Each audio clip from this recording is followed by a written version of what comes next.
Welcome to the KP Podcast, where we talk about the business of real estate. A podcast about leveraging opportunities, growing your business, and experiencing financial freedom. Here are your hosts, Keith Anderson and Peter Kamboukos. Hey everybody, welcome to the KP Podcast. I'm Pete Kamboukos, here coming to you from the Forum in Chandler. And guys, you've got just me again today. So no Keith, he's at home with the newborn. And so we'll try to hold down the fort for him today. But, I wanted to go over something that kind of builds off of what our last episode was with these interest rates going up. And we'll try to keep it a little shorter today, but I think this is an important topic that's coming up a lot right now, especially as rates are going up with your clients and people that are out there and investors, trying to navigate this market. And that is it now better to rent than to own? So in 2022, as we've got these, people are starting to look at this and go, hey, these numbers are getting a little bit closer. So let's dive into this and take a look at what we're seeing here, right? So I pulled these numbers. These came from Redfin just about a month ago. I think it was the end of February, beginning of March. So a little over a month ago, 2 months, whatever that is at this point, but fairly recently.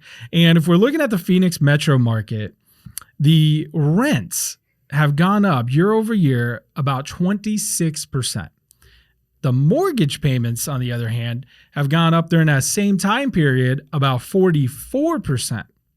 So to put some numbers on that, if we look at the median rent, and again, this is as of the end of February in the Phoenix metro market, we are sitting at $2,153, the median rent for a single family residence, versus mortgages, which was the median mortgage was $2,009. So these are getting closer now. This used to be, a much bigger divide over the last couple of years as we had super low rates. It totally made sense to lock in, historically low rates, and that mortgage tended to be much cheaper than the rents. But now we've got these numbers coming closer together. And so people are going, with these rising rates, some uncertainty in the market, maybe I should rent for a while.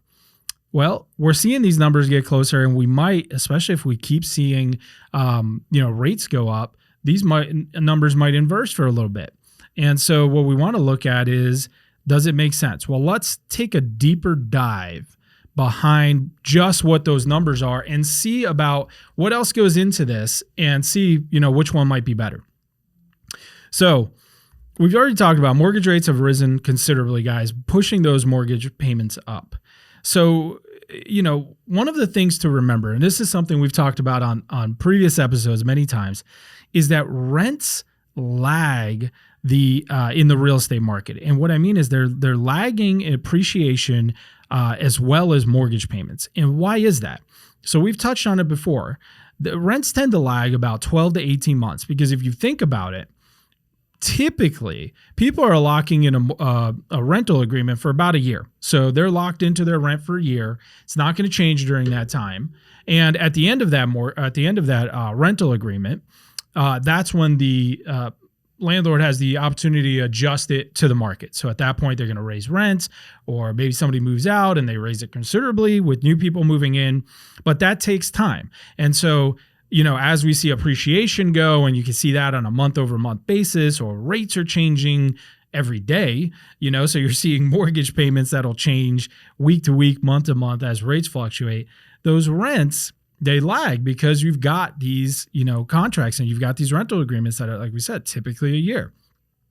So what we're going to see is just like we've seen with appreciation, and we've seen this big increase only over the last year. Remember, we've seen appreciation running for 2 years now, since the end of those lockdowns here in the Phoenix market. But the rents didn't start increasing till last year. And so what we're going to see is these rents continue to increase. So even though these numbers are looking a little bit closer now, those rents, I certainly expect, and we talked about this in the prediction show at the beginning of the year, I expect those to continue to rise. And so as those continue to go, we'll still see those numbers going up. Another thing to consider when you're looking at these is that rents tend to be very sticky.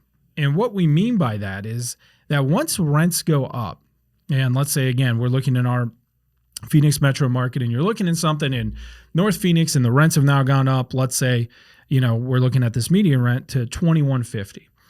It's unlikely that rent's going to come down again, even if the economy slows, even if, rates are coming down. And, we can have a recent example that I went through personally with my rentals. And many of you probably remember during the crash in 2008 and the great financial crisis during that time, 2008 through, things didn't start picking up again until 11, 12, 13.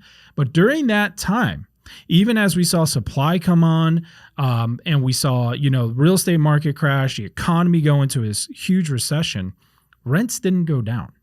And if you think about that, it's because of the thing that we talk about when we talk about all these numbers and people asking whether there's going to be a crash and what does supply and demand look like. People still need a place to live.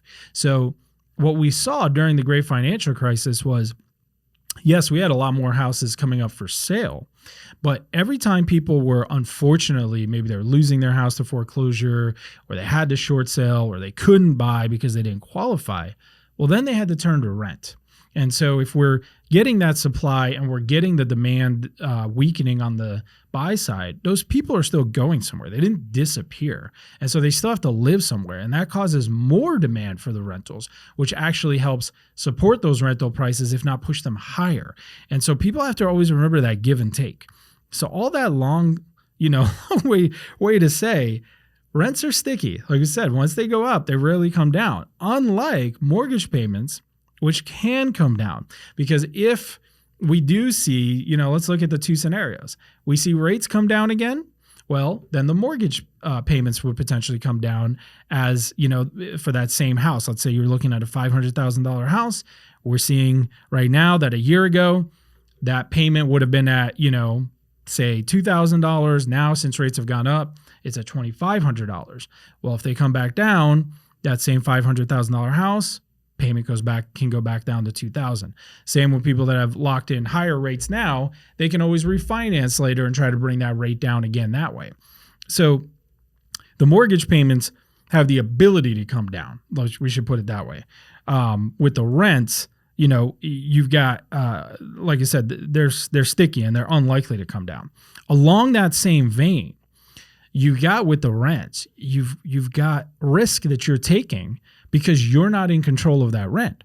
And so, yes, you can lock it in for 12 months, like we said, but market conditions and landlords will determine what happens to that rent at the end of that when you're going to renew or looking for a new place. That rent can move on you considerably. And like I said, it's probably not going to move on you considerably to the downside. That's not typically what history has shown. Whereas with the mortgage, you can lock it in. And this is what we've been telling people for the last 18 months is, guys, lock in these super low rates. So even if we're seeing rates going up, you kind of got the arbitrage on both sides of it there with the mortgage.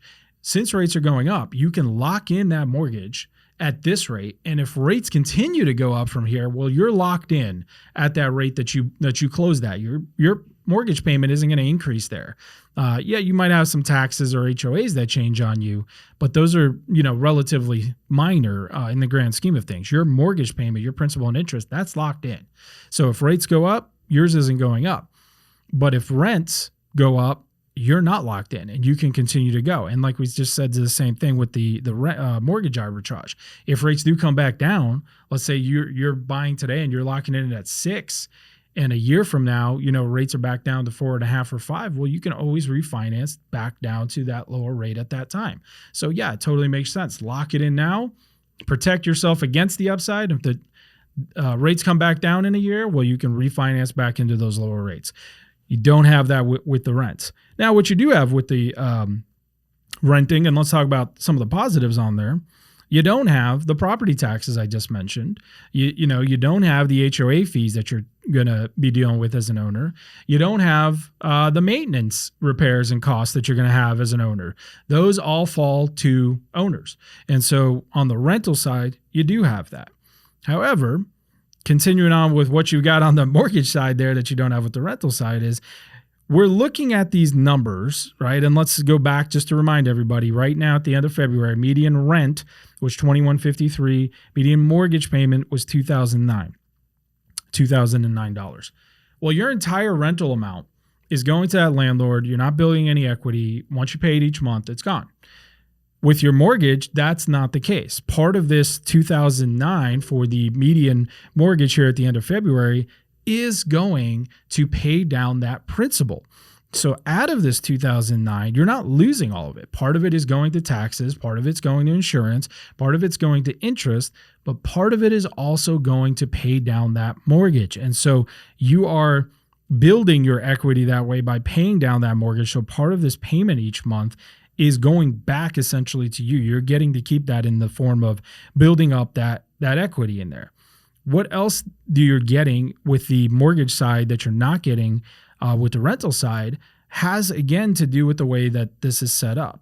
So you, by locking in and doing it on the mortgage side, you are also hedging yourself against inflation. And inflation is something that we're seeing now. We're seeing at highest levels that we've seen in 40 years. It's something, again, we've been talking about for a while, guys. It is a big reason why we've seen these appreciation in prices, but we're seeing the inflation go across everything: food, gas, real estate, cars. You guys are seeing it in everything.